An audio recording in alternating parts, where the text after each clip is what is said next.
The British monarchy is over 1,100 years old, and almost every royal house that once seemed invincible eventually crumbled into dust. The Tudors, the Stuarts, the Plantagenets all rose with glory and ended with disaster. What's shocking is how these collapses always followed the same patterns: power struggles, succession disputes, and shifting faith. This is not just a history of kings and queens. It's the story of power's cycle itself. Stay with us, because once you see this full timeline, you'll never look at the British crown the same way again. Alfred of Wessex, later remembered as Alfred the Great, holds a distinction no other English monarch ever received. He alone carries the official title of Great, a recognition of how deeply his reign transformed not only his kingdom, but the very idea of a united English realm. When he came to power in 871, England as a concept did not yet exist.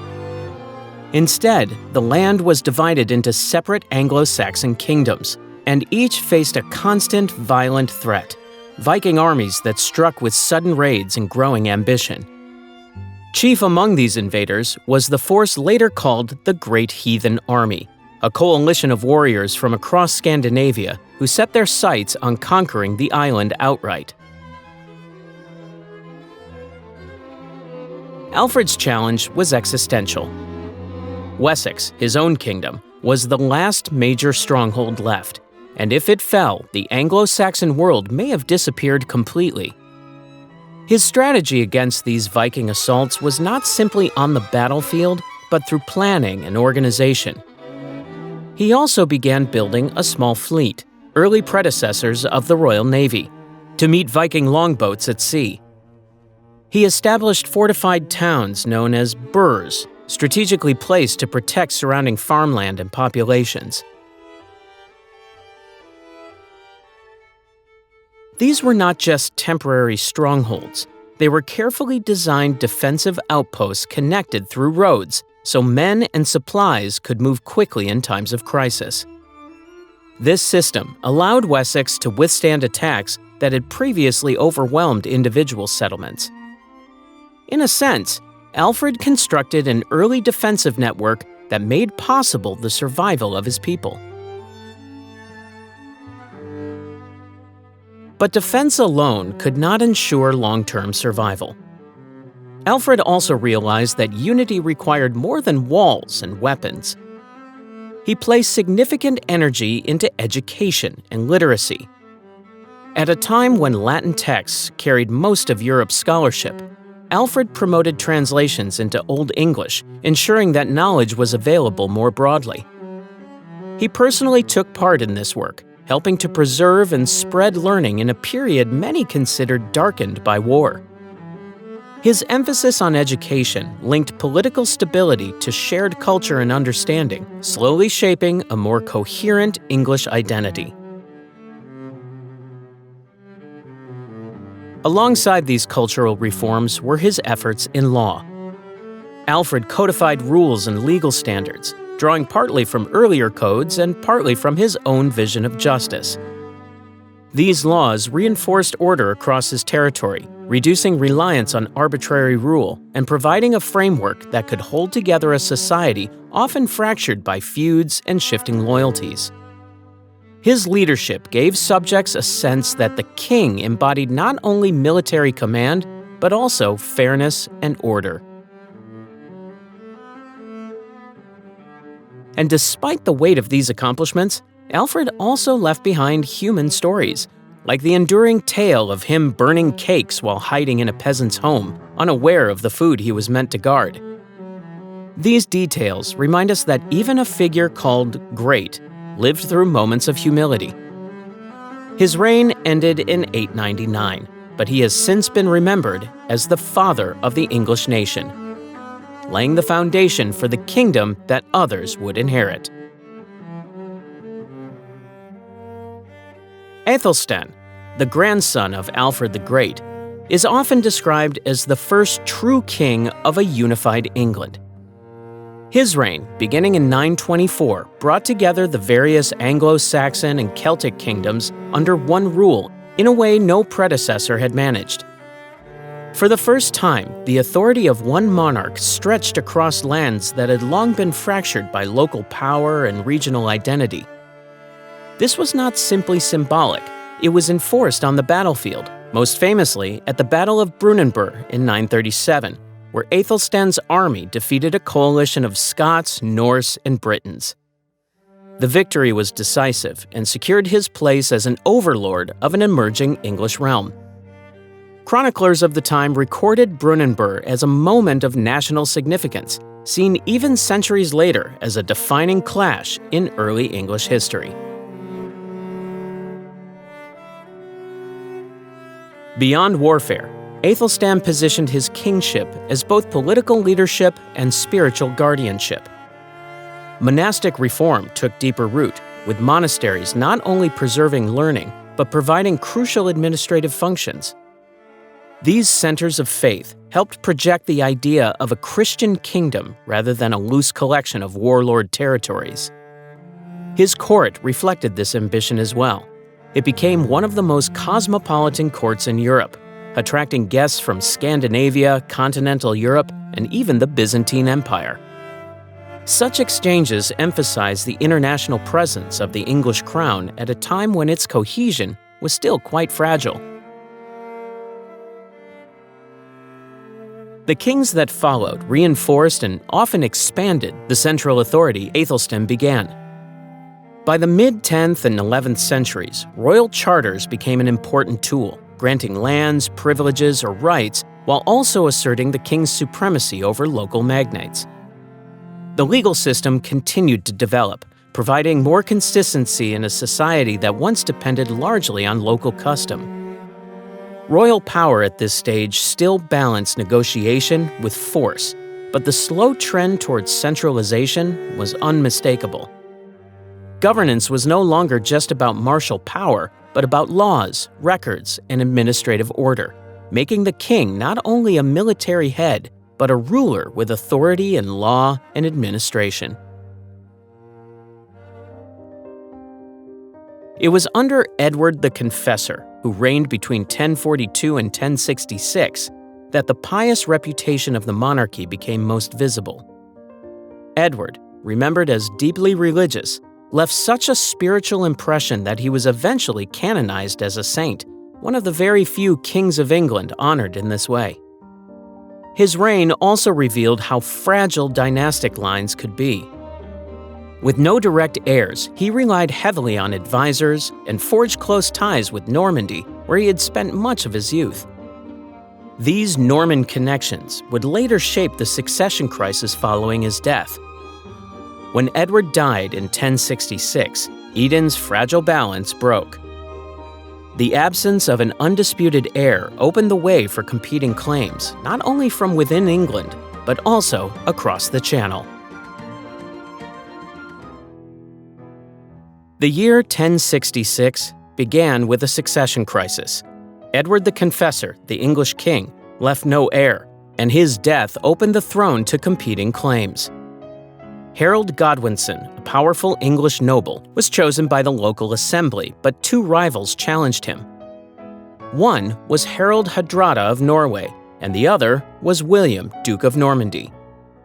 Harold defeated the Norwegian invasion at Stamford Bridge, but only weeks later he faced William at Hastings. The battle was long and brutal, ending with Harold's death and William's victory. This single clash transformed the future of the English crown.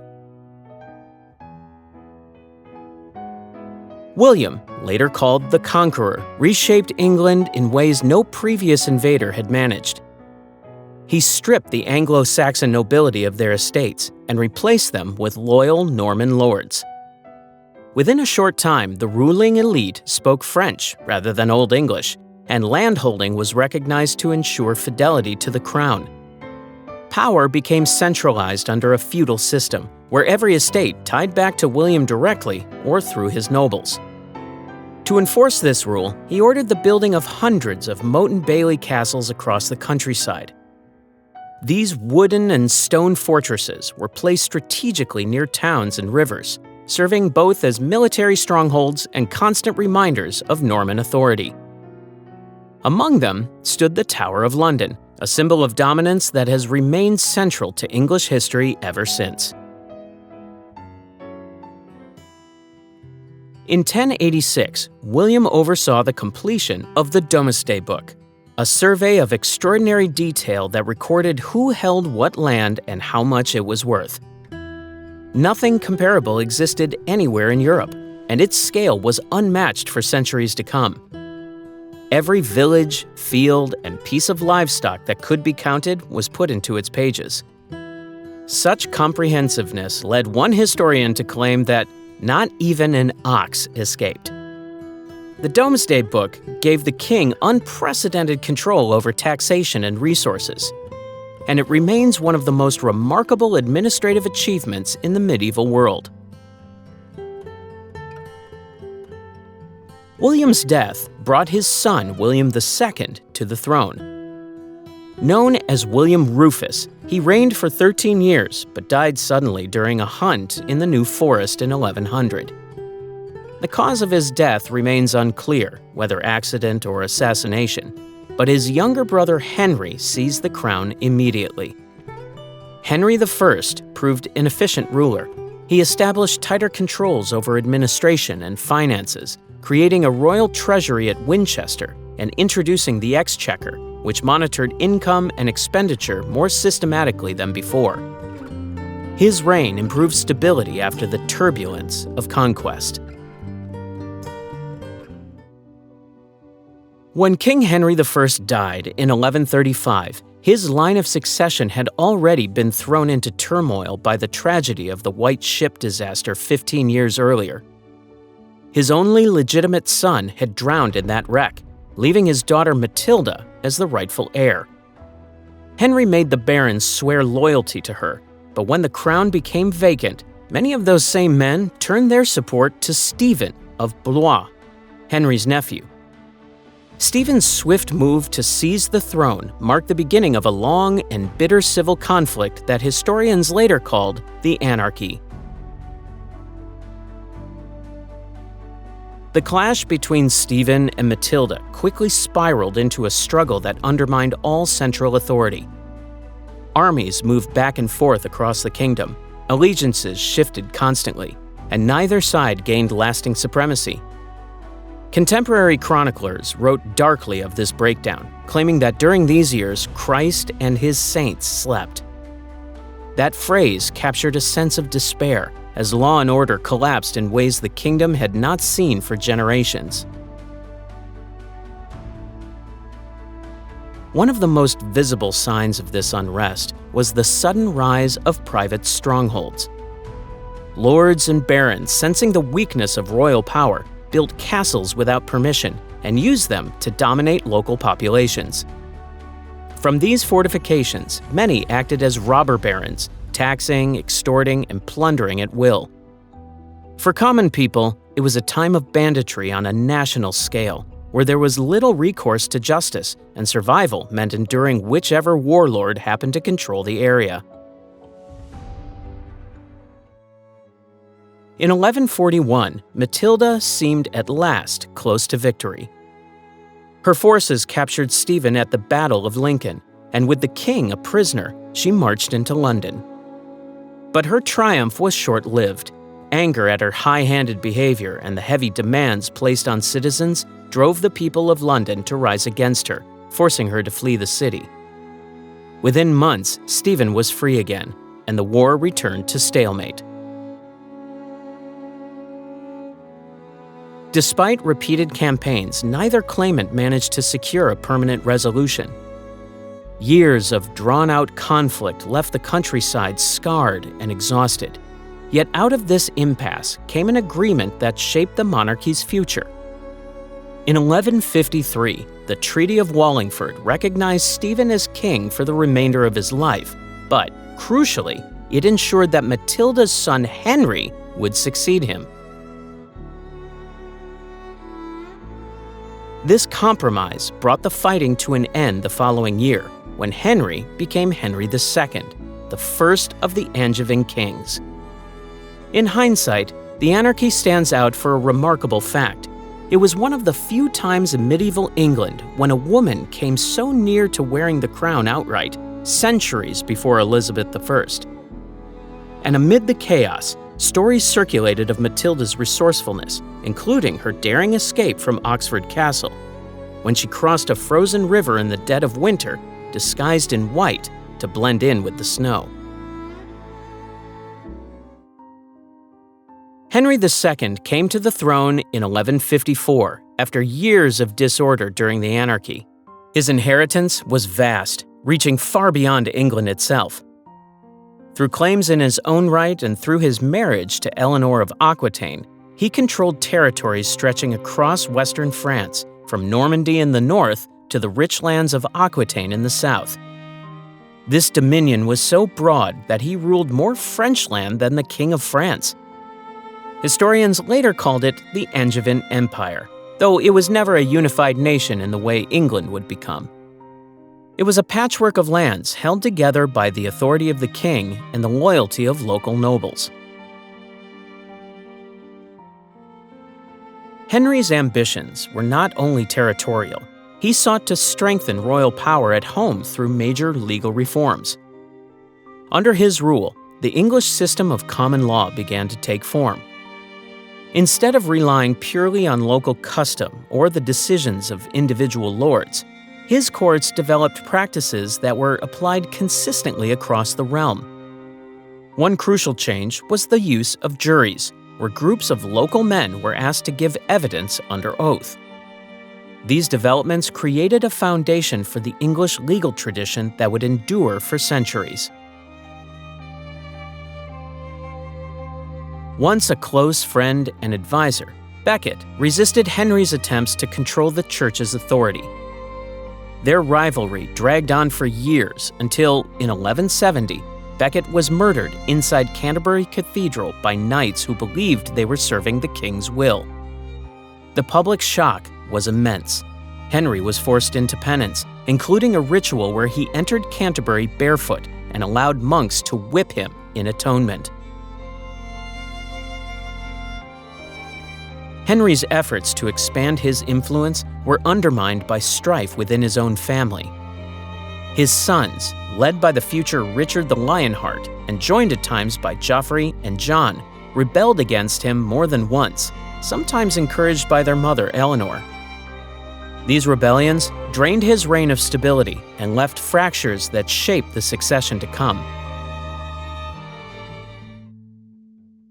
When Richard I became king in 1189, he soon gained a reputation as a warrior. Most of his reign was spent outside England, commanding forces in the Third Crusade. His exploits in the Holy Land gave him the lasting title of Lionheart. Yet his long absences left England heavily taxed to support campaigns abroad. On his return journey, he was captured in Austria, and his release required a ransom so heavy it nearly bankrupted his kingdom. Richard's brother John inherited the throne in 1199. Unlike Richard, John's reign became known for failure. He lost Normandy and much of England's French lands, imposed crushing taxes, and quarreled with both barons and the church.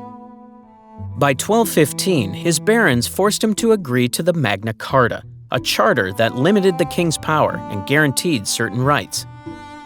A year later, as his rule collapsed further, John reportedly lost the crown jewels in a swamp known as the Wash. Whether true or not, the story symbolized the decline of his kingship. He died in 1216, leaving the crown to his 9-year-old son, Henry III. Henry III came to the throne as a child in 1216 and reigned for more than 50 years, one of the longest rules in medieval Europe. His personal style of kingship, however, created strain with the barons who had supported his early regency. Henry poured money into costly building projects like Westminster Abbey and surrounded himself with foreign relatives and advisors. His court became known for lavish spending at a time when his kingdom could ill afford it. Resentment built steadily, and many nobles began to question whether their king was acting in the interests of the realm. By 1258, this frustration gave rise to the Provisions of Oxford, a pioneering attempt by the barons to limit royal power. These reforms introduced a council of 15 men chosen by the nobility to guide policy, marking one of the earliest moves towards structured constitutional limits on monarchy in Europe. The struggle between king and baronial council quickly escalated into open conflict, and leadership among the opposition fell to Simon de Montfort. In 1265, he summoned a parliament that, for the first time, included representatives from towns as well as knights of the shires. Though de Montfort was eventually defeated and killed, his parliament set a precedent for a broader base of political participation, stretching the origins of England's parliamentary tradition back to this turbulent time. With Henry's death in 1272, the throne passed to his son, Edward I, later remembered as Longshanks. Towering in stature, reportedly close to 7 feet tall, Edward enforced authority through law and through conquest. He waged war in Wales, building a chain of formidable castles to maintain English control. And he launched harsh campaigns against Scotland, though long-term conquest there eluded him. His legal reforms standardized administration further, consolidating many of the advances initiated by earlier Plantagenet kings. Yet Edward was also responsible for one of the darkest measures of his reign. In 1290, he ordered the expulsion of all Jews from England, the first such large-scale expulsion in European history, and a ban that would last for centuries. His son, Edward II, represented a sharp contrast. Weak leadership and reliance on unpopular companions eroded his standing among both nobles and soldiers.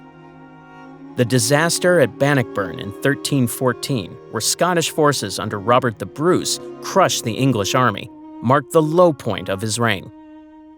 Eventually, a rebellion spearheaded by his wife Isabella and her ally Roger Mortimer forced his abdication, and Edward II met a grim end in captivity. Edward III, who began ruling in 1327, restored much of the authority the crown had lost. His claim to the French throne sparked the 100 Years' War in 1337. He also founded the Order of the Garter to bolster elite loyalty. Even so, the Black Death between 1348 and 50 devastated the realm, and unresolved succession tensions at his death set the stage for crisis under his grandson, Richard II. Richard II became king in 1377 when he was only 10 years old. Because of his youth, the government rested in the hands of his uncles and powerful nobles who acted as regents. Their influence shaped his early years, but the strain of heavy taxation soon reached a breaking point. England was still recovering from the devastation of the Black Death, which had drastically reduced the workforce. To maintain royal income, new poll taxes were imposed directly on individuals, not just landholders, and these fell hardest on peasants who could least afford them. The result was the Peasants' Revolt of 1381, one of the most dramatic uprisings of medieval England. Armed groups from across the countryside marched on London under the leadership of Wat Tyler, demanding an end to serfdom, lower taxes, and reform of corrupt officials. The city erupted in violence as rebels stormed the buildings and executed some of the king's officers. It was at this moment, despite his young age, that Richard showed confidence. Meeting the rebels at Smithfield, he personally confronted them and promised reforms that briefly calmed the situation. Although those promises were later withdrawn, his composure that day won him admiration and a reputation for courage. In the years that followed, Richard's approach to kingship began to shift. He increasingly relied on a small circle of trusted favorites, sidelining the wider nobility. This narrowed form of rule bred suspicion and resentment. He promoted elaborate ceremony at court and positioned himself as a ruler apart from his subjects. Richard even insisted on being addressed as Your Highness and introduced a new style of royal imagery designed to elevate his personal authority.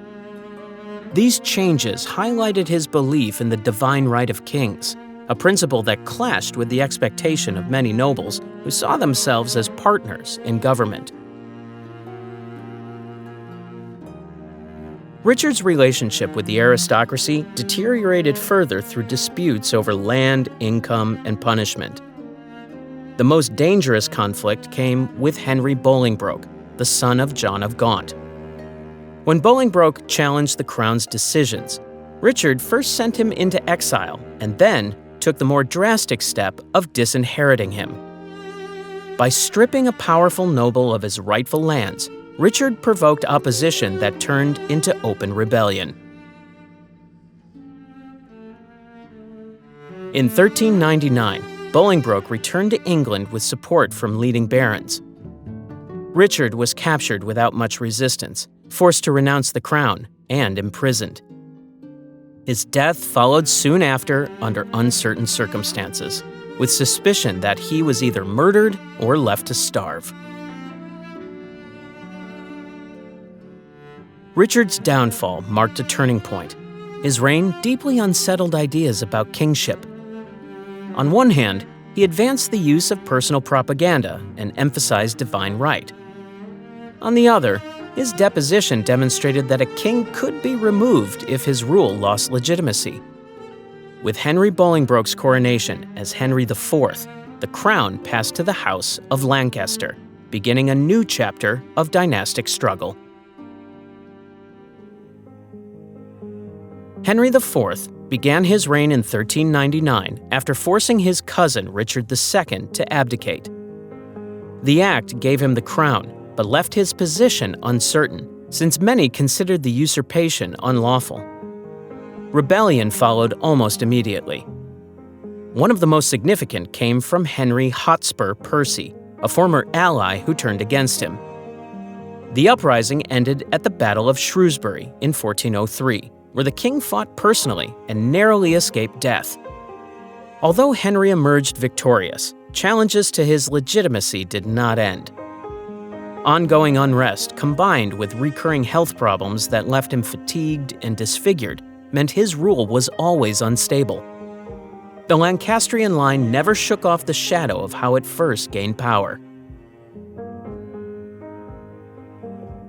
His son, Henry V, inherited the throne in 1413 and presented a sharp contrast to his father's difficulties.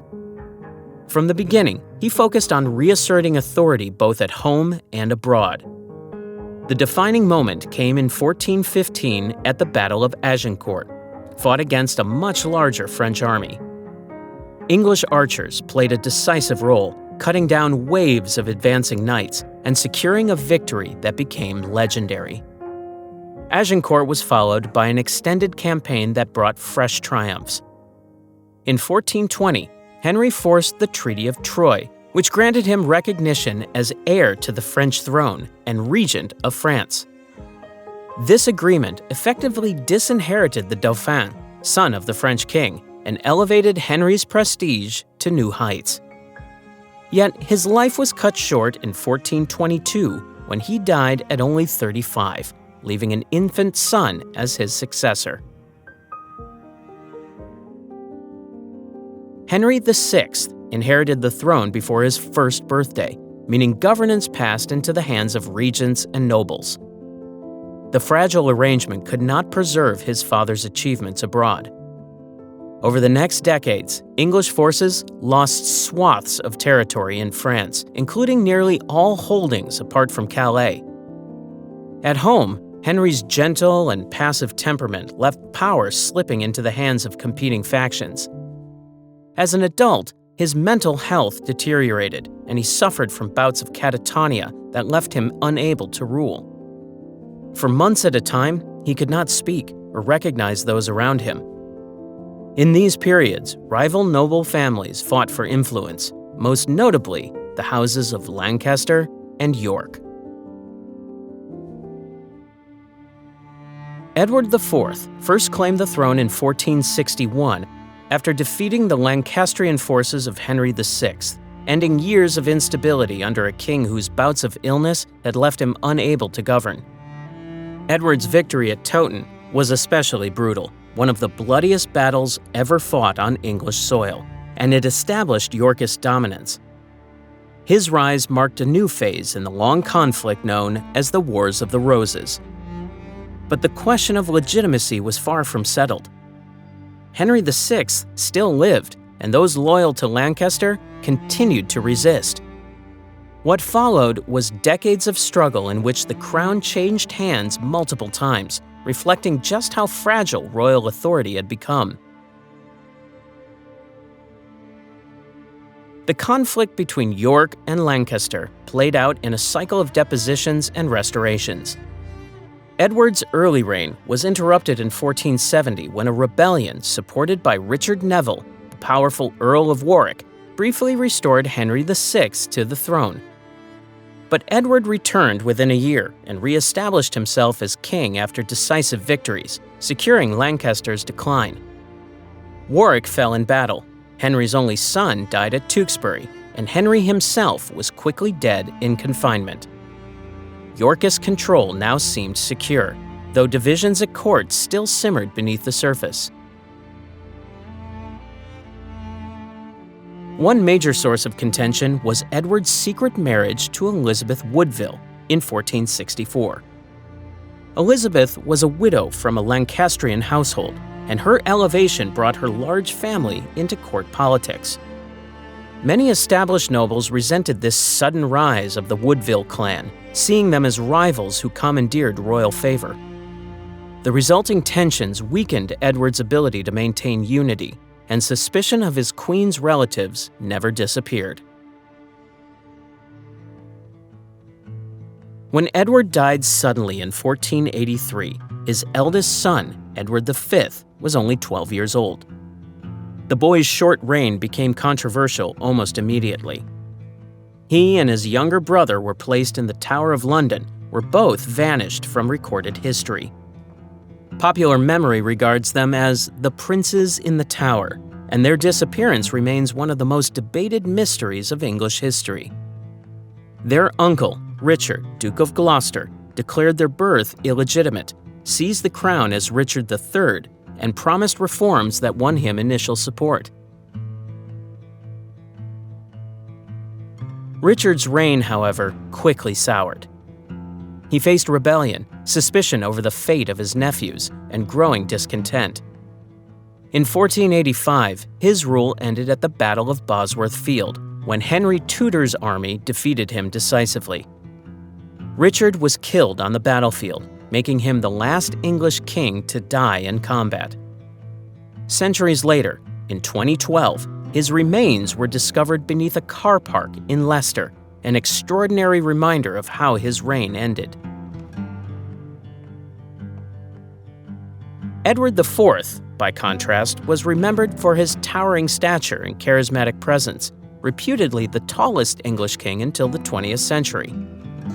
With Richard III's death, the Tudor dynasty emerged under Henry VII, closing one of the most violent and uncertain periods of English monarchy.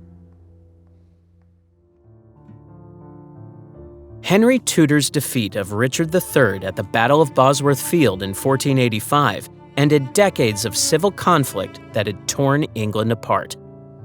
By claiming victory that day, he not only won the crown, but also closed the long chapter of the Wars of the Roses. With his coronation as Henry VII, a new dynasty began, the Tudors. Yet his grasp on power remained fragile. Many still doubted the legitimacy of his claim, so his first priority was to strengthen it through both marriage and politics. By wedding Elizabeth of York, daughter of Edward IV, Henry united the houses of Lancaster and York.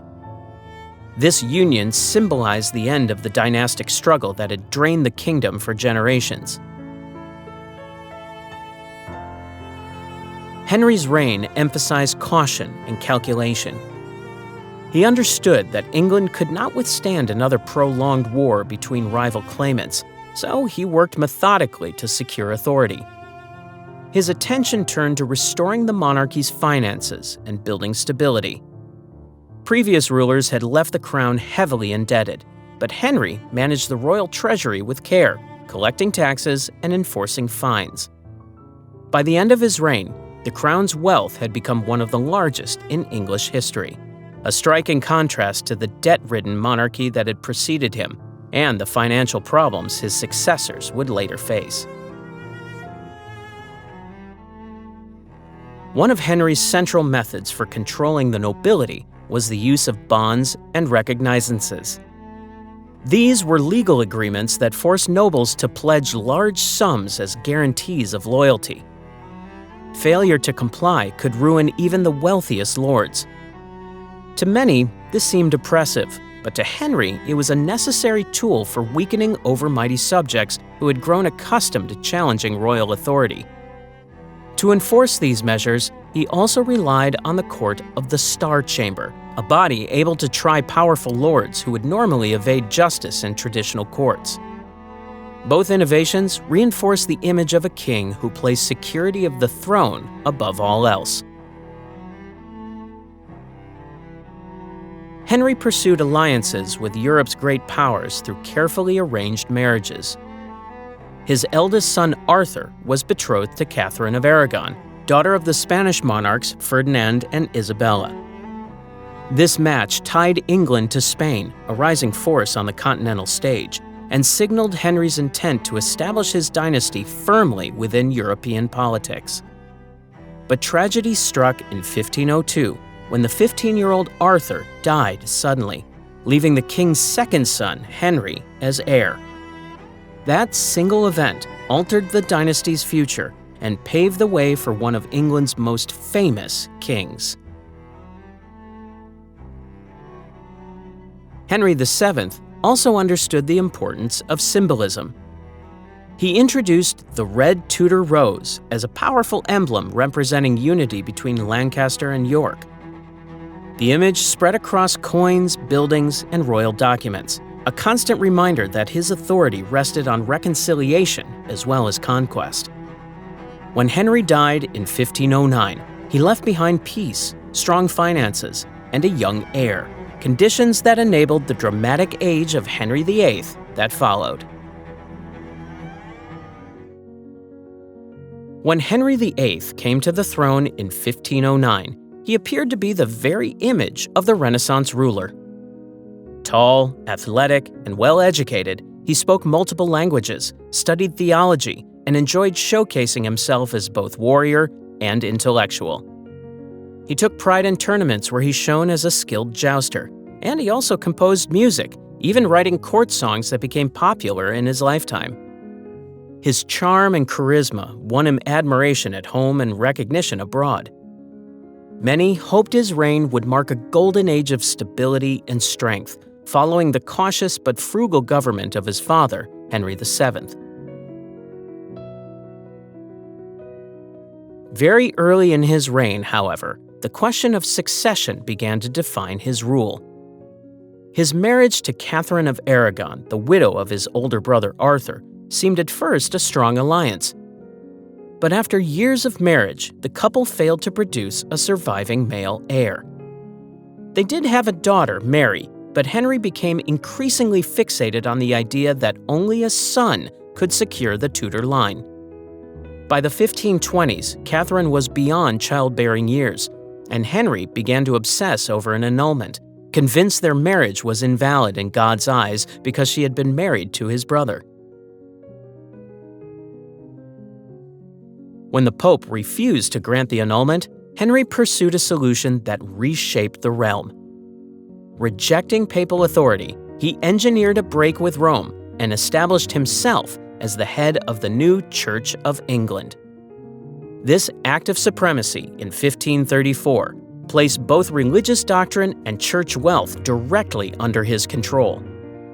Over the next few years came the dissolution of the monasteries, where thousands of monastic houses were closed and stripped of their lands. These properties, once belonging to the church, were sold, granted, or taken into royal hands, enriching the crown on a scale England had never seen. The sudden transfer of wealth destabilized local communities that had relied on monastic charity while simultaneously strengthening Henry's grip on power. His personal life continued to dominate politics. He married 6 times, each union forming or breaking alliances. Anne Boleyn, his second wife, was executed after 3 years of marriage, accused of adultery and treason. Jane Seymour, who followed, gave birth to his long-sought male heir, Edward, but died shortly after.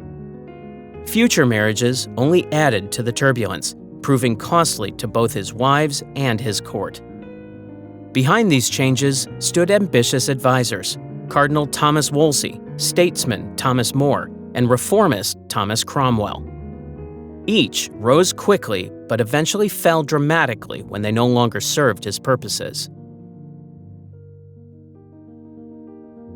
The immense wealth from the monasteries, once thought inexhaustible, poured into military campaigns and grand palaces. By the time of Henry's death in 1547, the treasury was drained. His once athletic body was now marked by obesity, ulcers, and declining health. Yet despite all his efforts, the Tudor future depended on his 9-year-old son Edward, a boy too young to rule without guardians. The dynasty Henry fought so fiercely to secure stood more fragile than ever. Edward VI became king in 1547 at only 9 years of age, far too young to govern on his own. The real authority rested with adult protectors. First, his uncle, Edward Seymour, Duke of Somerset, and later John Dudley, Duke of Northumberland. Both men sought to guide the new king while also securing their own positions in a court still unsettled after his father's turbulent reign. The Regency meant the boy king had little active control, yet his rule is remembered for the dramatic changes it brought to religion in England. The most striking development was the acceleration of Protestant reform. Latin, which had dominated church services for centuries, was replaced by English. A new liturgy, the Book of Common Prayer, standardized worship across the realm and anchored Protestant identity in every parish life. These changes aimed at unity, but the pace of reform unsettled many who still held to older traditions. The shift away from familiar rituals created confusion, while the removal of images, relics, and long-standing practices stripped parish churches of much of their old character. This upheaval coincided with wider social and economic problems. Sheep farming had begun to dominate English agriculture, leading to the enclosure of common lands. Thousands of poorer tenants found themselves displaced. Combined with inflation and food shortages, the rapid religious shift created resentment. In 1549, Kett's Rebellion erupted in Norfolk, where peasants tore down enclosures and demanded fair treatment. The rebellion was suppressed, but it demonstrated the discontent simmering across the country. It also weakened Somerset's standing, leading to his fall from power and Northumberland's ascendancy. Edward's own health soon determined the king's future. By his mid-teens, he was gravely ill, most likely with tuberculosis. Facing death at just 15, he tried to prevent the crown from returning to his half-sister Mary, a devout Catholic. Instead, he altered the succession in favor of Lady Jane Grey, Northumberland's Protestant daughter-in-law. This political maneuver was meant to secure religious reform, but it collapsed almost instantly. Mary quickly asserted her claim. Lady Jane Grey, remembered as the 9 Days Queen, was deposed after little more than a week. Mary restored Roman Catholicism and married Philip II of Spain, a match mistrusted by many who feared England becoming subordinate to Spanish interests. Her reign marked a sharp reversal. Protestants who refused to recant were executed by burning, with nearly 300 deaths recorded during her 5 years on the throne. This persecution earned her the lasting nickname Bloody Mary. Her foreign policy deepened her unpopularity. In 1558, England lost Calais, its final territorial possession in France and a symbol of national pride for 2 centuries. Yet Mary's significance was undeniable. She was the first woman to rule England in her own right, not through her husband or as a placeholder for a son. She also displayed scholarly ability, reading and speaking Latin, French, and Spanish with ease. Mary died childless later that same year, leaving the crown to her half-sister Elizabeth, a transition that launched one of the most famous reigns in English history. Elizabeth came to the throne in 1558, after one of the most unsettled decades in English history. Her brother Edward had pushed the kingdom into radical Protestant reform, while her sister Mary had restored Catholicism with uncompromising severity. When Elizabeth inherited the crown at just 25, she faced a nation tired of religious swings, but divided about which path the future should take. She re-established Protestantism through the Elizabethan religious settlement, which made the Church of England compulsory, but left enough room for some traditional practices, aiming to reduce conflict. This decision did not end division, yet it steadied England compared to the years that came before.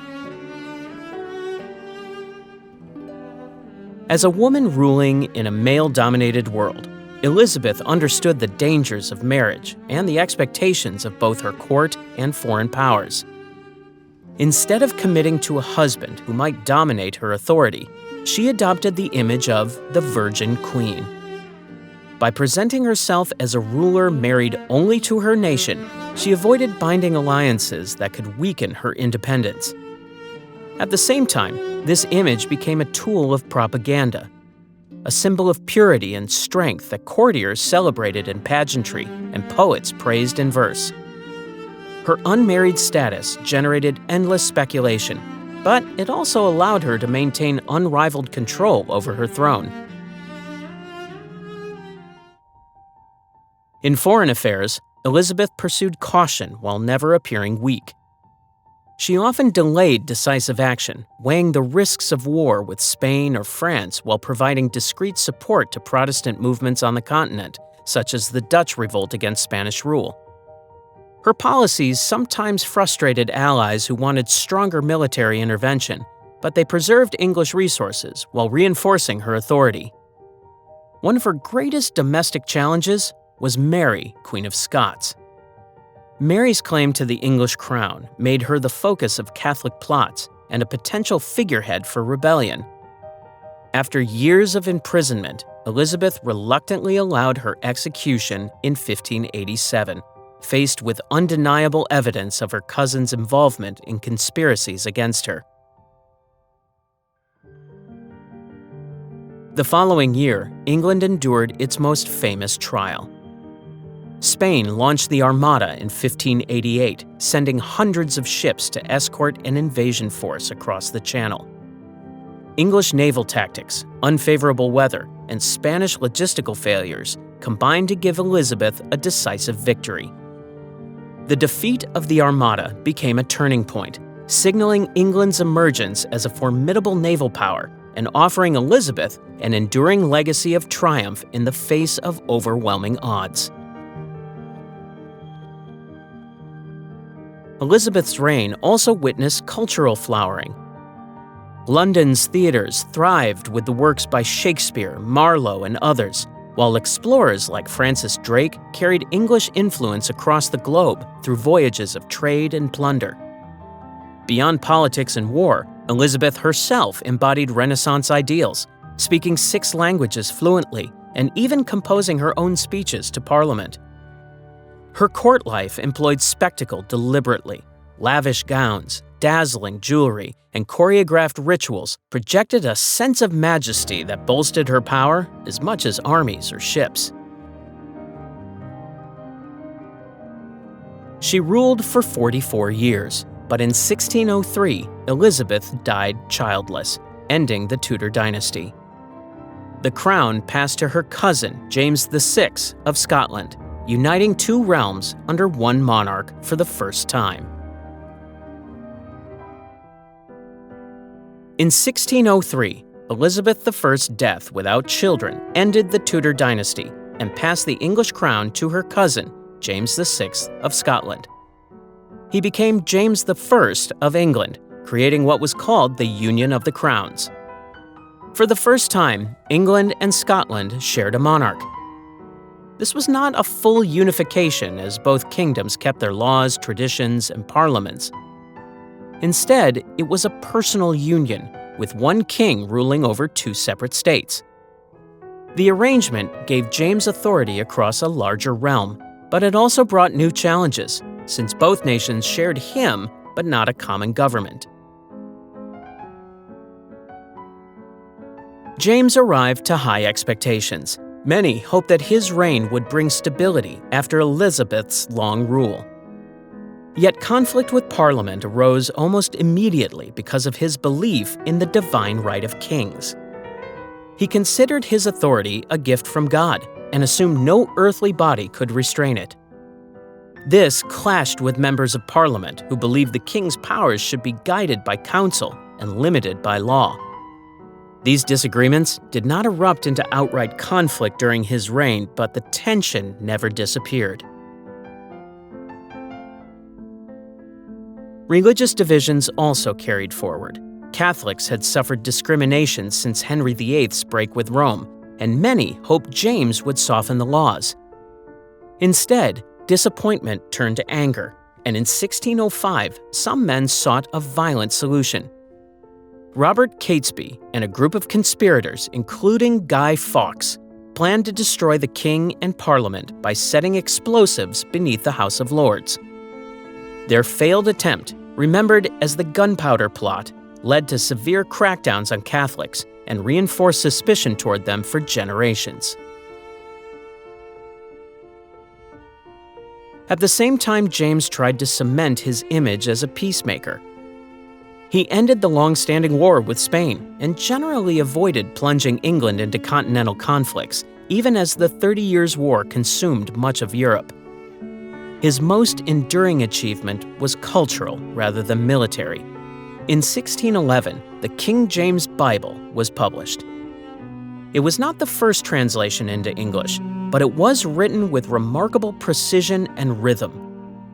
Over time, it shaped Protestant worship and became one of the most influential texts in the English language. James himself had a complicated character. He had survived dangers from birth. As a baby, he narrowly escaped death when his father was killed in an explosion that destroyed part of the family's residence. Later in life, he developed a fascination with the supernatural. He even wrote a book called Demonology, outlining his views on witches and encouraging their prosecution. Despite these eccentricities, he maintained a relatively calm reign compared to the upheaval that came before and after him. When he died in 1625, the crown passed to his son, Charles I, a ruler whose struggles with Parliament would prove far more explosive. Charles I inherited the English crown in 1625 and almost immediately clashed with Parliament. The disputes centered on finance, foreign policy, and his understanding of royal authority. He needed funds for costly wars against Spain and later France, yet Parliament resisted granting him the large sums he sought. Members argued that the king should account for his spending before receiving new subsidies. This struggle over taxation weakened trust on both sides, and set the stage for deeper conflict. What might have been a temporary disagreement evolved into a prolonged constitutional crisis.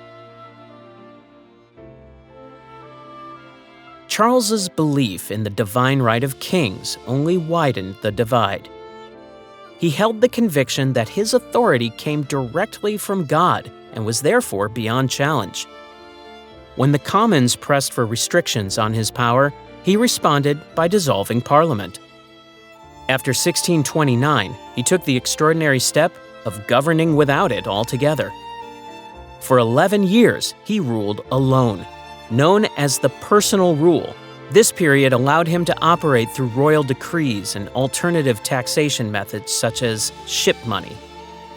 These policies raised revenue but fostered resentment, as many saw them as unlawful demands imposed without consent. Religion added further friction. Charles married Henrietta Maria of France, a Catholic princess, and promoted ceremonies within the Church of England that looked suspiciously like Catholic practice. His Archbishop of Canterbury, William Laud, pushed reforms that emphasized ritual and hierarchy. To many Protestants, especially Puritans, these moves were alarming. Resistance was even stronger north of the border. In Scotland, Charles attempted to impose the Anglican prayer book, triggering widespread defiance.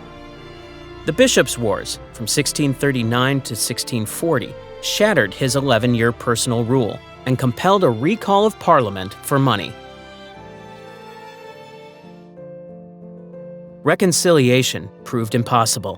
By 1642, disputes between king and Parliament had erupted into open war.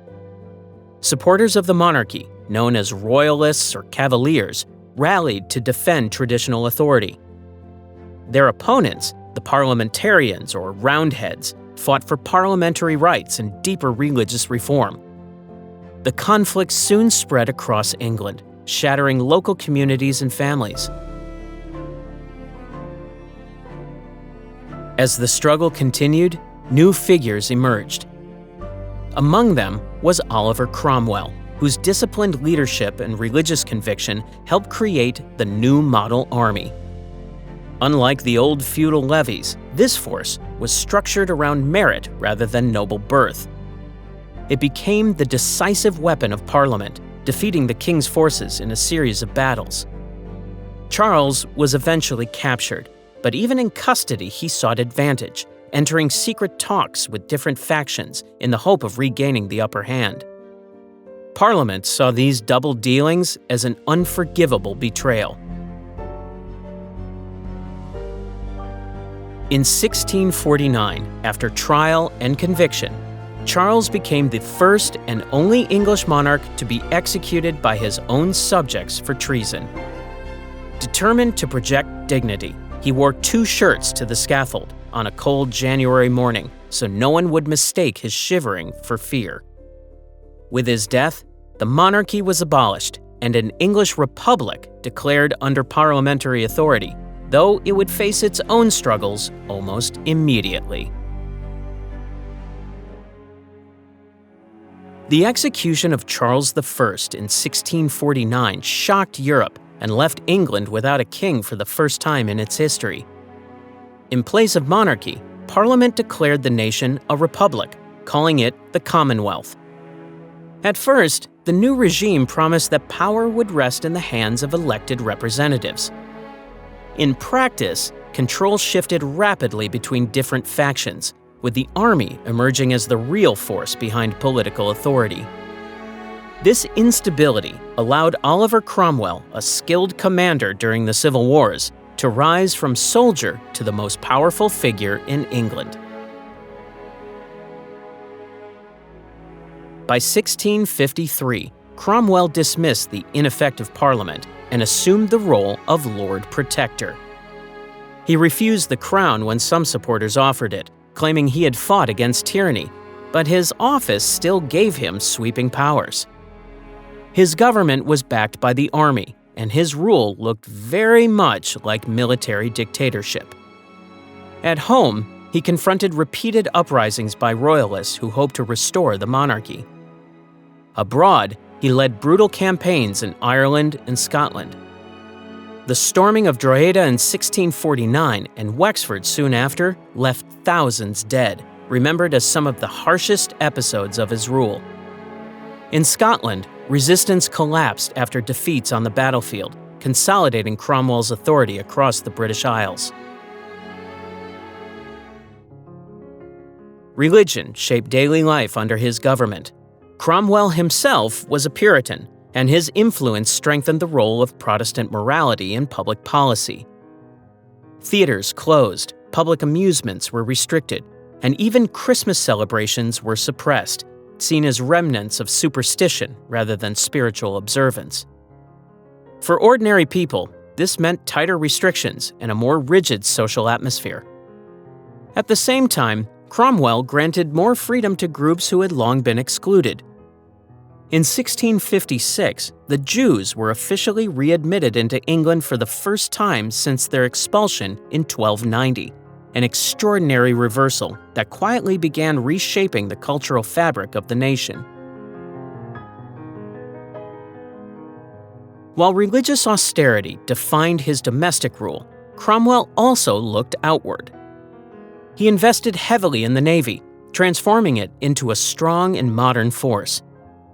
The Navigation Acts restricted foreign ships from trading with England's colonies and gave English merchants significant advantages in global trade.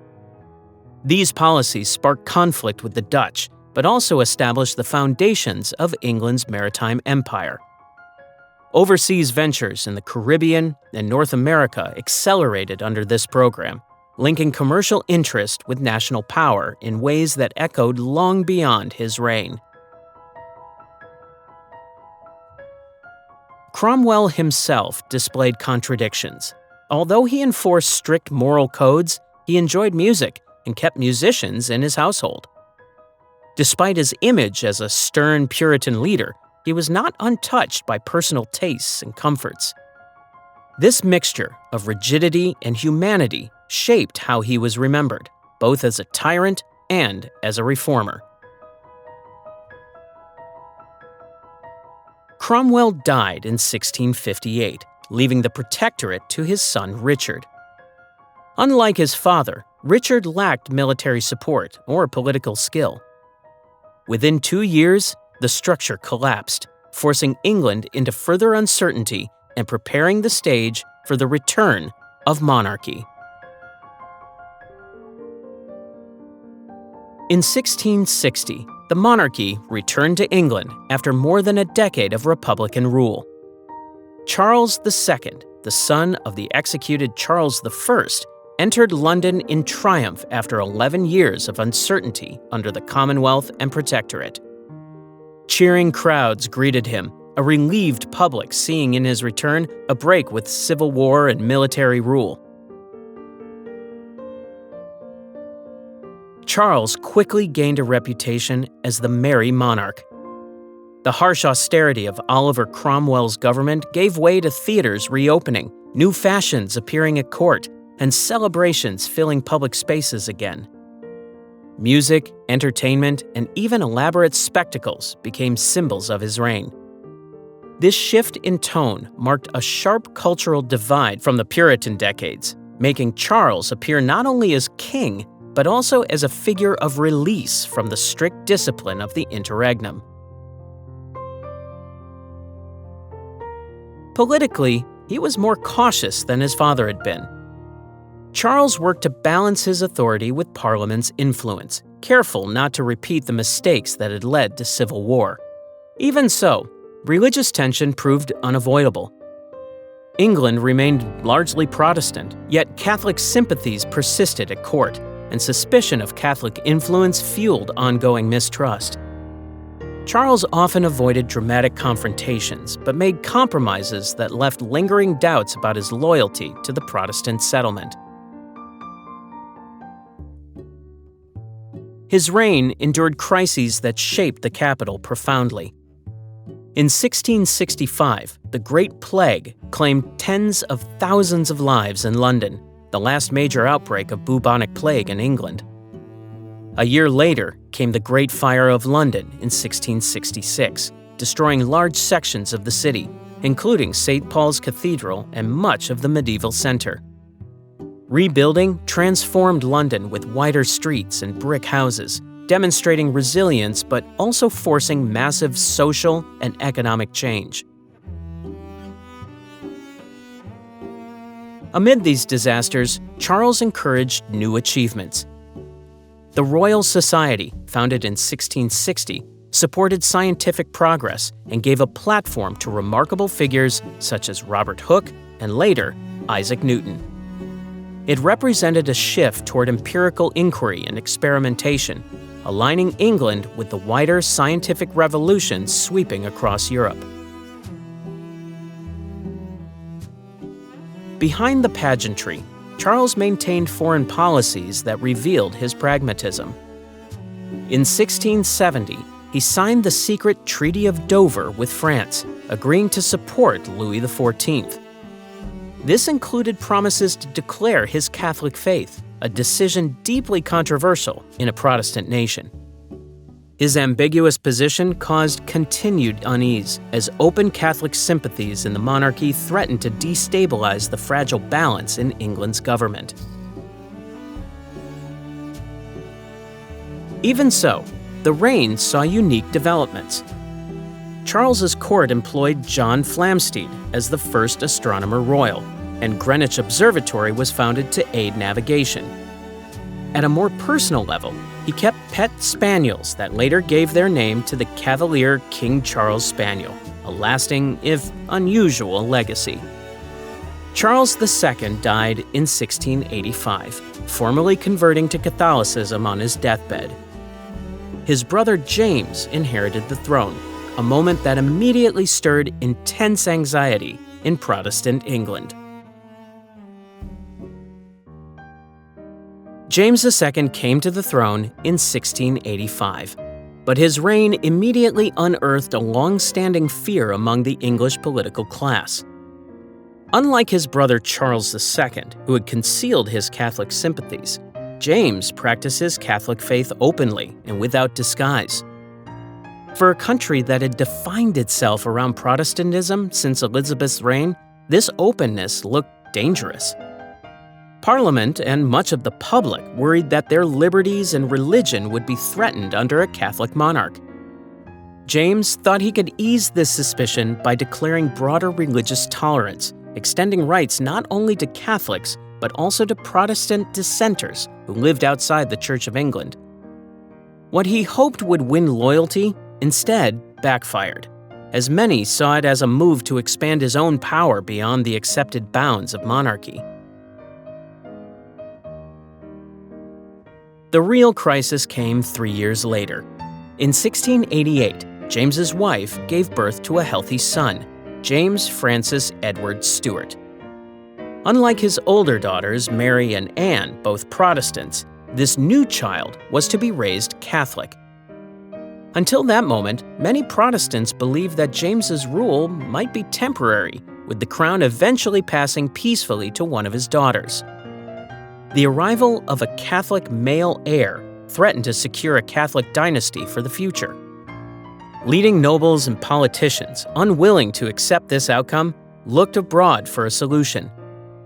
They invited William of Orange, the Protestant husband of James's daughter Mary, to intervene. William landed in England with Dutch forces, welcomed by many who saw him as a safeguard for Protestantism and English liberties. James found himself deserted by his supporters and fled to France without any major battle. This astonishing bloodless shift of power became known as the Glorious Revolution. It ensured the monarchy would continue, but on new terms. In 1689, Parliament passed the Bill of Rights. This document placed firm restrictions on the monarchy by asserting parliamentary supremacy, prohibiting the king from suspending laws on his own, and forbidding the raising of taxes without parliamentary approval. It also guaranteed certain rights for subjects. Though limited in scope, the Bill of Rights is often viewed as the foundation of Britain's modern constitutional monarchy. defining the balance of power for centuries to come. After William and Mary's joint reign, the crown passed to Mary's sister, Queen Anne, in 1702. Her most significant legacy was the Act of Union in 1707, which merged the kingdoms of England and Scotland into the new state of Great Britain.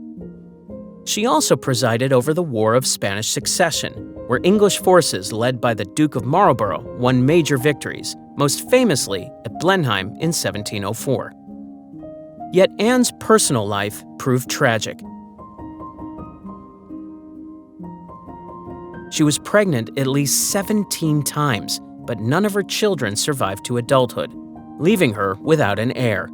Anne herself was deeply devoted to correspondence, writing constantly to her confidant, Sarah Churchill, whose influence over the Queen shaped politics in complex ways. When Anne died in 1714, the Stuart line ended. The Act of Settlement ensured the crown passed to George I of the German House of Hanover, chosen because he was Protestant. In 1714, the English crown passed to a man who spoke little to no English and had never lived in the country he was about to rule. George, the Elector of Hanover in present-day Germany, became George I of Great Britain. His claim to the throne rested not on popularity or familiarity, but on religion. The Act of Settlement of 1701 had barred any Catholic from succeeding, and though more than 50 closer relatives of Queen Anne had claims by blood, they were Catholic and therefore ineligible. George was chosen because he was Protestant, despite being the 52nd in line. It was a choice that forever changed the nature of the monarchy. George I kept strong ties to his homeland, often spending months back in Hanover and rarely engaging closely with English politics. His lack of English fluency made communication at court awkward and led him to rely heavily on ministers to conduct government business. Over time, these ministers gained influence at the expense of the monarch. The most notable figure was Robert Walpole, who, though never formally given the title, came to be seen as the first prime minister. Walpole dominated politics in the 1720s and 1730s, setting a precedent for cabinet government that would increasingly shape Britain. During George's reign, Jacobite supporters of the exiled Stuart line attempted to regain the throne. In 1715, James Francis Edward Stuart, the Old Pretender, rallied forces in Scotland, but the rising collapsed quickly. The defeat confirmed Hanoverian control, at least for the moment, though Jacobite hopes were not extinguished. George I's reign ended in 1727 when he died suddenly during a visit to Hanover. Popular rumor even claimed he had eaten himself into an early grave with strawberries, though in reality, a stroke was far more likely. His son, George II, inherited the throne and maintained Hanoverian links while also continuing many of his father's political patterns. Like George I, he spent long stretches abroad, and ministers retained power within Parliament. Yet George II distinguished himself in one crucial way. In 1743, during the War of the Austrian Succession, he personally commanded troops at the Battle of Dettingen. This made him the last British monarch to appear as a battlefield general, a role that later kings and queens would no longer undertake. Another Jacobite challenge arrived in 1745, when Charles Edward Stuart, the Young Pretender, also known as Bonnie Prince Charlie, advanced deep into England. The rebellion initially gained strength, but collapsed at the decisive Battle of Culloden in 1746, ending serious Stuart hopes of restoration. Meanwhile, Britain expanded its global reach, deepening involvement in India and North America, laying early foundations for empire. By the time George II died in 1760, real executive power had shifted firmly toward Parliament, while the throne passed to his grandson, George III, a monarch more connected to the identity and politics of Britain itself. George III came to the throne in 1760, determined to set himself apart from his Hanoverian predecessors. He wanted to be known as a patriot king, one who lived in Britain, spoke its language fluently, and involved himself personally in the nation's affairs. Unlike his grandfather and great-grandfather, he did not see Britain simply as an extension of Hanover, but as his true home. This sharper sense of national belonging helped him gain popularity at first, but it also carried high expectations that eventually became impossible to fulfill. The defining event of his reign was the American Revolution. Britain's 13 colonies in North America had grown wealthy and increasingly discontented under British taxation and control. After years of dispute, war broke out in 1775. Despite the size of its empire and the strength of its navy, Britain faced logistical challenges and a determined colonial resistance supported by France. When the conflict ended in 1783 with the recognition of American independence, Britain's pride was badly shaken. This was the first major loss of territory under the modern empire, and it left a deep mark on both the finances and politics of home. Yet George III's reign was much more than this defeat. Domestically, he worked with a parliament that was gaining independence from the monarch. He found allies in key figures like William Pitt the Younger, who became prime minister at just 24 and guided government with remarkable skill. The balance between crown, ministers, and parliament shifted in this era toward the system recognizable today, where the ruler influenced politics but could not control them outright. The king himself struggled with personal challenges. Beginning in the late 1780s, he showed signs of severe mental illness, at times incapable of performing his duties. The crisis of 1788 and 89 nearly resulted in transferring power to his eldest son. Though George recovered for a time, later bouts grew more frequent, and eventually he became fully incapacitated. In 1811, the Regency period began, with his son ruling as Prince Regent, later George IV. Meanwhile, Britain faced wars on a continental scale.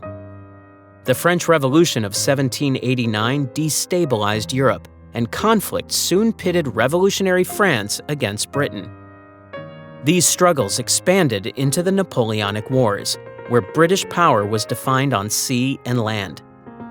Admiral Nelson's victories at sea and the Duke of Wellington's campaigns on land forced Napoleon's eventual defeat, ensuring Britain remained a global force. During this same period, Britain's empire expanded in India, the Caribbean, and the Pacific, increasing wealth and influence. George's reign lasted 60 years, making him the longest until the 20th century, and he was the first monarch to live in Buckingham Palace. Despite his reputation as the Mad King, he was curious and scholarly, maintaining a vast library and even studying chemistry.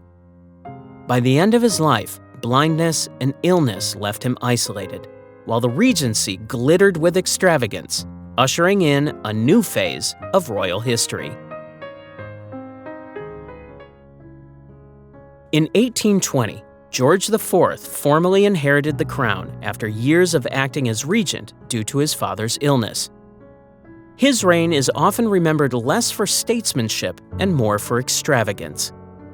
George spent heavily on fashion, art, and architecture, leaving a clear mark on British culture despite his unpopularity with both ministers and subjects. His royal pavilion in Brighton, built in an ornate and exotic style, remains one of the most striking symbols of his taste for luxury. Yet his lifestyle and mounting debts stood in stark contrast to the reality many Britons faced in a society still grappling with poverty and rapid change. When he died in 1830, his younger brother took the throne as William IV. Unlike George, William cultivated a reputation for being approachable, sometimes even walking unescorted among the public. During his brief reign, one of the most important political reforms in British history was secured. The Reform Act of 1832 transformed Parliament by redistributing parliamentary seats, abolishing so-called rotten boroughs, and extending the vote to a wider portion of the middle class. While it stopped far short of universal suffrage, it marked the first step toward modern democratic governance in Britain. Following William's death in 1837, the crown passed to his young niece, Victoria. Her ascension heralded a decisive break with the indulgence of the earlier Hanoverian monarchs.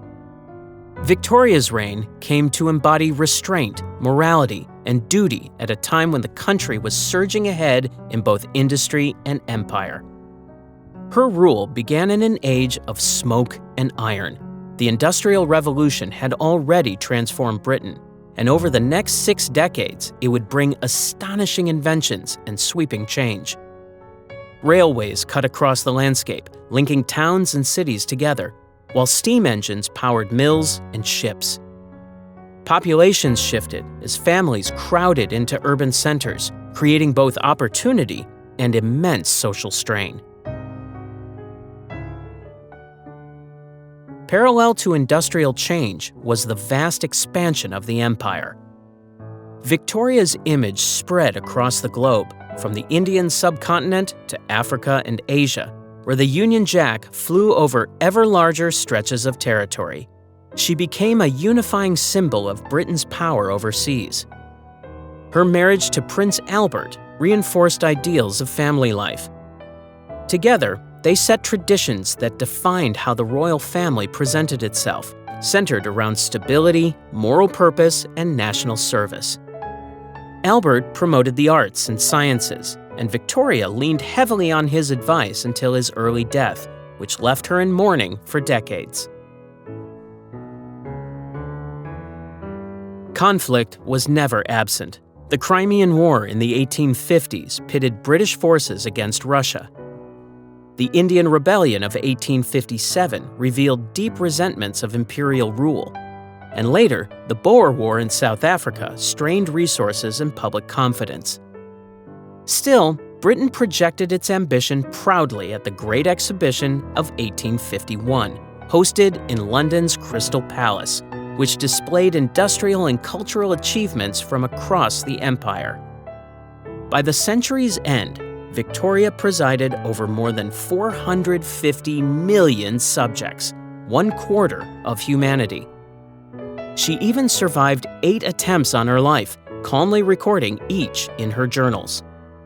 When she died in 1901, after 63 years on the throne, the Victorian age ended at the very zenith of Britain's imperial power.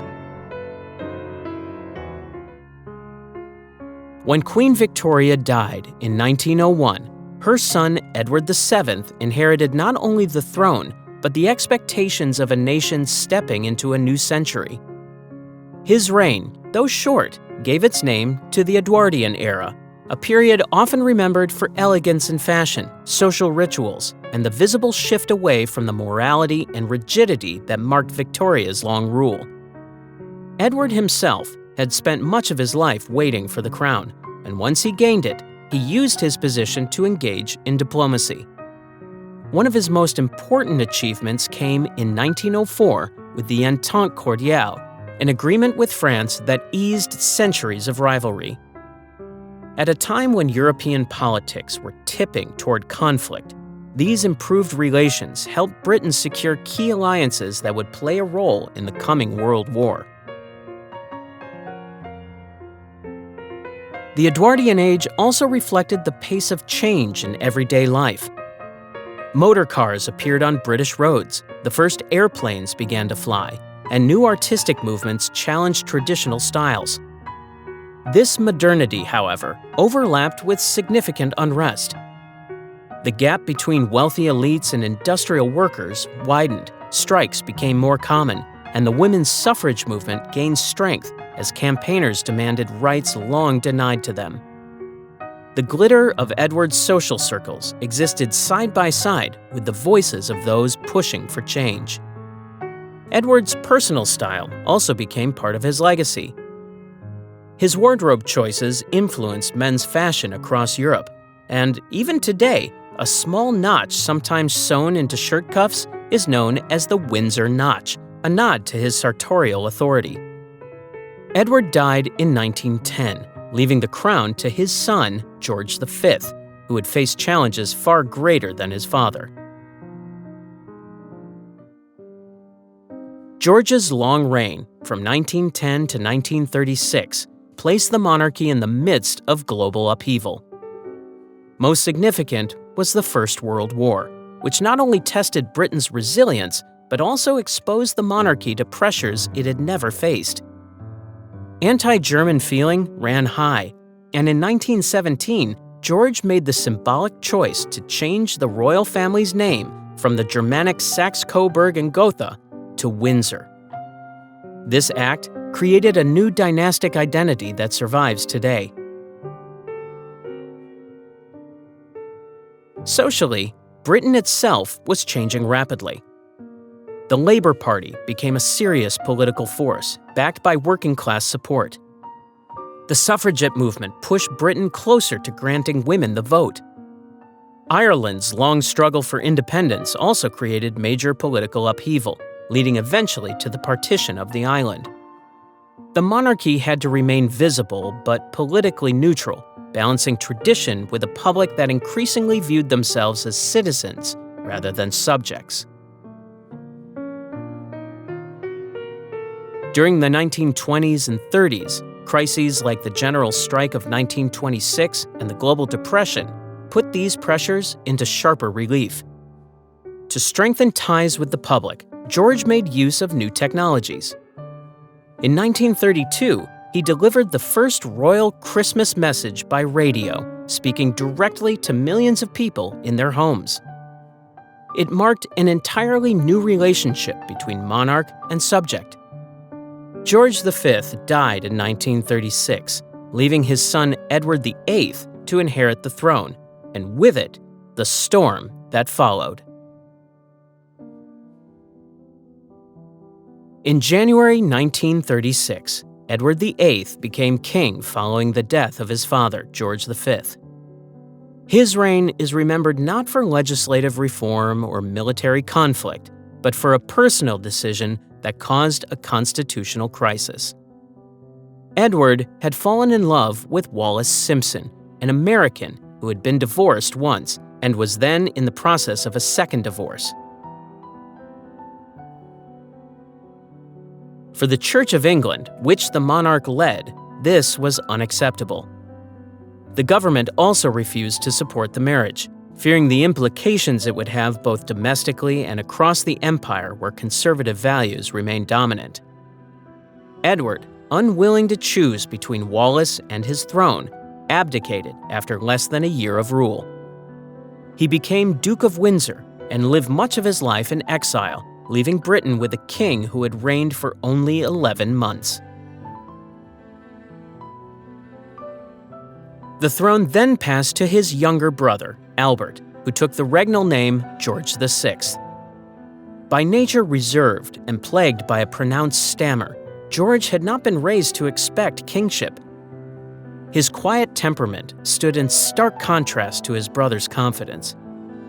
However, circumstances forced him to adapt quickly, as Europe was sliding toward war.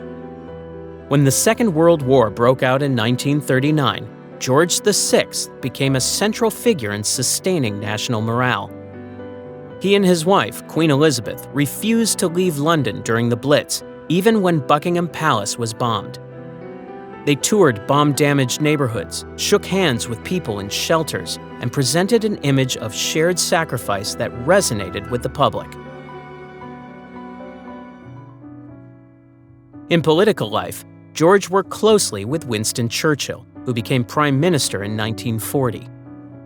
While the Constitution required the monarch to remain above politics, the wartime alliance between king and prime minister proved vital.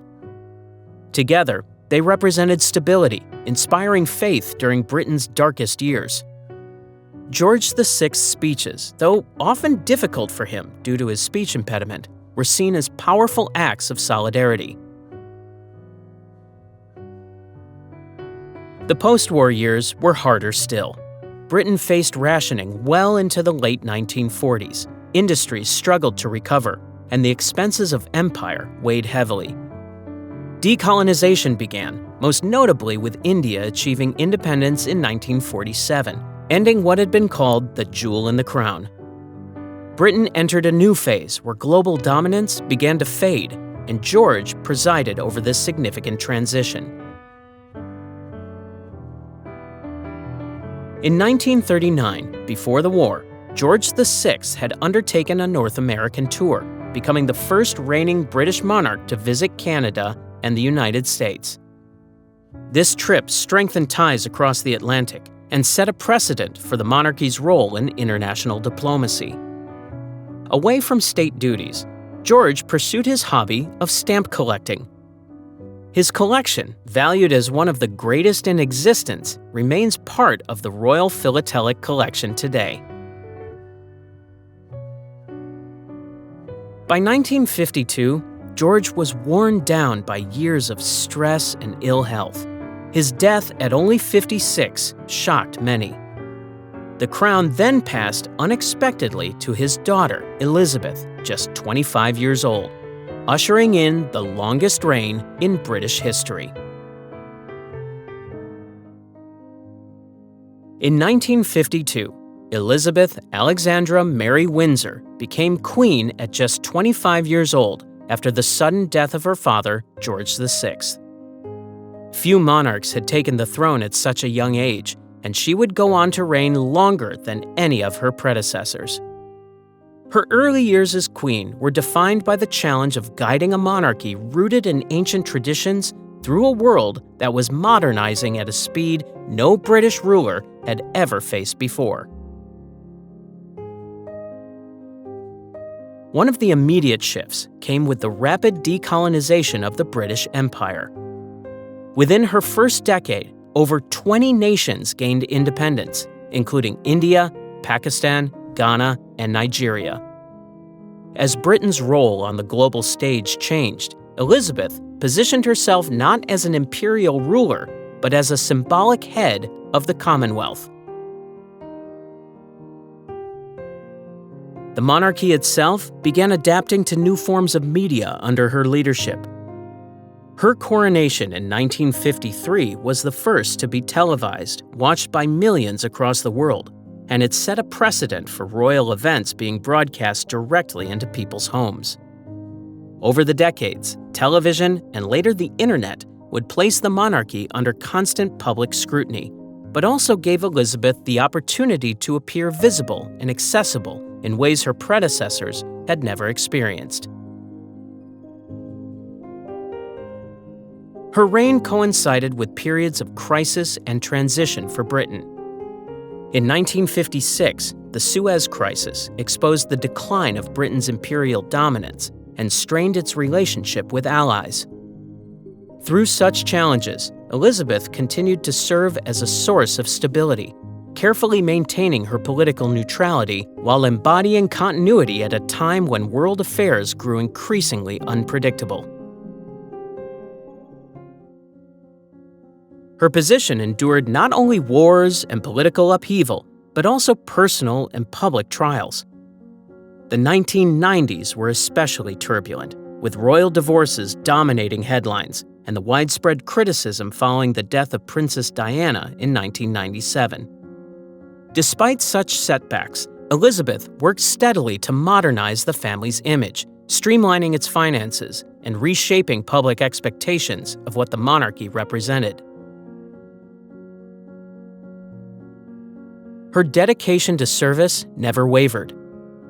Over her lifetime, she carried out more than 21,000 public engagements and maintained weekly audiences with 15 successive prime ministers, ranging from Winston Churchill in the early 1950s to Liz Truss in 2022.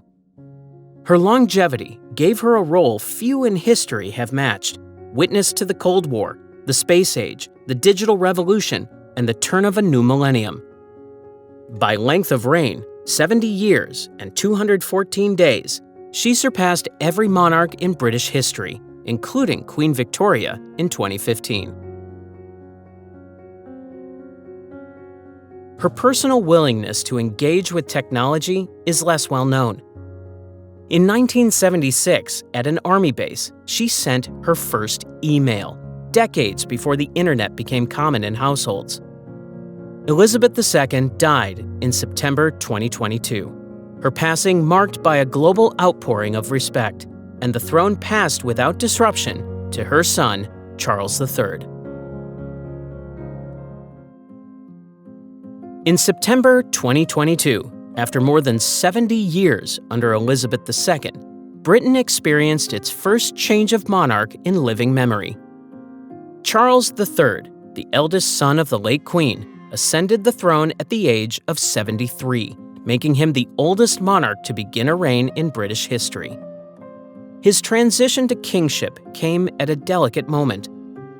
For many, Elizabeth had been a constant presence across decades of upheaval, and the continuity of the crown depended on Charles assuming a role that balanced public expectation with the pressures of a new age. The accession was described as seamless, reflecting not only preparation within the monarchy, but also a public desire for stability.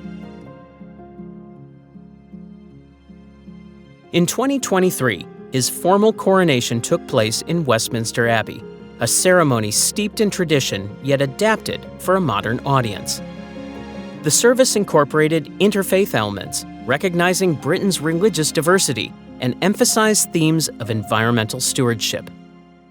While medieval rituals of crown, orb, and scepter were maintained, careful adjustments showed that the monarchy sought to draw from its ancient roots while also acknowledging a changing society. For Charles, this blend symbolized the challenge of his reign, to preserve while adapting, to honor tradition without appearing out of step with the present. Long before becoming king, Charles had built his reputation on environmental concerns. In the 1970s, he was already giving speeches on pollution, organic farming, and sustainability, subjects that at the time were not considered central to public debate. Over the decades, he developed projects focused on architecture, community development, and conservation.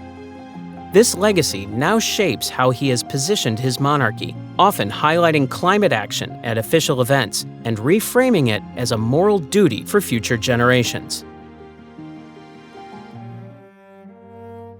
At the same time, the monarchy under Charles faces the need to stay relevant in a world more skeptical of inherited power. Public discussions have turned toward the costs of maintaining the royal household, and Charles has spoken of reducing its size.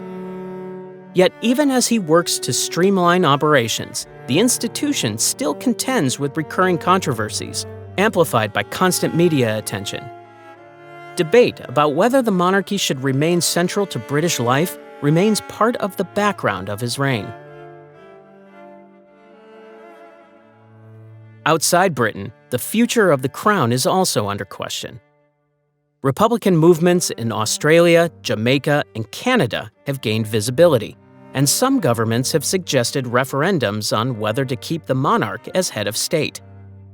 These challenges highlight the fragility of the Commonwealth bond, a network that once relied heavily on personal loyalty to Elizabeth II. Charles must navigate this uncertain landscape at a moment when global identity is shifting. Beyond politics, he has more personal pursuits. Charles is a skilled watercolor artist, with works that have been displayed in exhibitions and sold for large sums, making him one of the most commercially successful living royal painters. His reign, however, will be judged not by art, but by whether the monarchy retains meaning in the 21st century. For over 1,000 years, kings fell, crowns changed hands, and empires crumbled.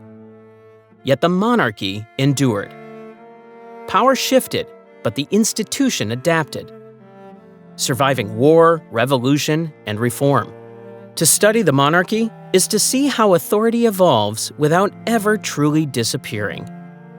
Subscribe to explore the rise, fall, and reinvention of power through the ages.